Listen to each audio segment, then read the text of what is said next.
রামকৃষ্ণ মঠ ও মিশনের দশম সংঘাধ্যক্ষ শ্রীমৎ স্বামী বীরেশ্বরানন্দজি মহারাজ বেলুড় মঠে দুর্গাপূজার স্মৃতিচারণা করতে গিয়ে বলেছেন, একবার দুর্গাপূজার সময়ে দক্ষিণের প্রবেশপথ থেকে মন্দির পর্যন্ত শ্রী শ্রী মাতা ঠাকুরানীকে অভ্যর্থনা করার জন্য ব্যাপক ব্যবস্থা করা হয়েছিল। তখনকার দিনে ওইটিই ছিল মঠে ঢোকার প্রধান প্রবেশপথ। সেই পথ দিয়ে এসে মা দোতলায় ঠাকুর ঘরে গিয়েছিলেন এবং সেখান থেকে মহাপুরুষ মহারাজের ঘরে। তোমাদের অনেকেই বেলুড় মঠে গিয়েছ, তোমরা নিশ্চয়ই জানো শিবানন্দজি মহারাজ কোন ঘরে থাকতেন। সেই ঘরের বড় জানালার ধারেই একটি ছোট বারান্দা।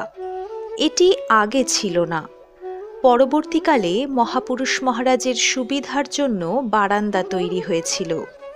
দরজার মতো বড় সেই জানালাটির কাছে শ্রী শ্রী মা বসেছিলেন এবং সেখান থেকেই মঠের উঠানে অনুষ্ঠিত কীর্তন গান শুনেছিলেন। কিছুক্ষণ পরে উঠানে নাচ শুরু হয়ে যায়। শ্রী শ্রী রাজা মহারাজও নাচতে থাকেন। ভাবের ঘোরে তিনি বেসামাল হয়ে যাচ্ছিলেন। তিনি ভাবস্থ অবস্থায় পড়ে যাবার মতো হয়েছিলেন। বাবুরাম মহারাজ স্বামী প্রেমানন্দজি তাঁকে ধরে ফেলেন এবং তাঁকে ঘরের মধ্যে নিয়ে আসেন। স্বামীজির ঘরের পশ্চিমে, সেই ঘরের ঠিক নিচের ঘরটিতে রাজা মহারাজকে এনে শুইয়ে দেওয়া হলো। অনেকক্ষণ পর্যন্ত তাঁর বাহ্য স্ফূর্তি হয় না। একজন গিয়ে শ্রী শ্রী মাকে এই সংবাদ দিতেই তিনি নিচে নেমে আসেন এবং রাজা মহারাজের বক্ষ স্পর্শ করেন।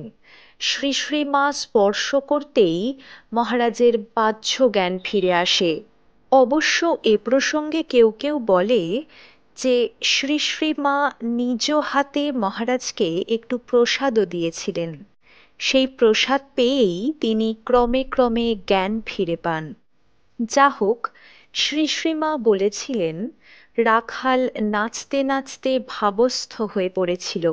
এতে অবাক হবার কিছু নেই, কারণ আমি তার পিছনেই স্বয়ং ঠাকুরকে নাচতে দেখলাম। স্বামী অপূর্বানন্দজি মহারাজ লিখছেন, রাজা মহারাজ, মহাপুরুষ মহারাজ, শারদানন্দ মহারাজ সকলেই কালী কীর্তনে যোগ দিয়েছেন। কীর্তন খুব জমেছে। যখন সমরে নাচেরে কার এ রমণী, নাসিছে তিমিরে তিমির বরণী, এই গানটি সমস্বরে গাওয়া হচ্ছিল, তখন ভাবের আতিশয্যে রাজা মহারাজ দাঁড়িয়ে পড়লেন। সেই সঙ্গে মহাপুরুষজি, শরৎ মহারাজও। তিনজনই ভাবে বিভোর হয়ে তালে তালে করতালি দিয়ে নৃত্য আরম্ভ করলেন। উপস্থিত সন্ন্যাসী, ব্রহ্মচারী ও ভক্তবৃন্দ নাচতে নাচতে কীর্তন করতে লাগলেন। কেউ তানপুরা, কেউ বা অন্য বাদ্যযন্ত্র হাতে নাচছেন। সে এক উদ্দীপনাময় দৃশ্য। একদিকে ঠাকুরের তিনজন ব্রহ্মজ্ঞ পার্ষদ ভাবাবেশে নৃত্যরত, সঙ্গে সন্ন্যাসী, ব্রহ্মচারী ও ভক্তবৃন্দের তন্ময় অংশগ্রহণ। সে যে কি অতীন্দ্রিয় দৃশ্য ও স্বর্গীয় আনন্দ, তা বলে বোঝাবার নয়। সকলেই ওই দিব্য আনন্দের স্রোতে ভেসে চলেছে। রাজা মহারাজের ওই ভাবময় নৃত্য দর্শনে সকলেরই মন প্রাণ দিব্যানন্দে ভরপুর। ওই স্মৃতি এখনো মানসপটে আমার অক্ষুণ্ণ হয়ে রয়েছে এবং নিত্য নব অনুপ্রেরণা যোগাচ্ছে। এমন দৃশ্য জীবনে কখনো দেখিনি, দেখবও না।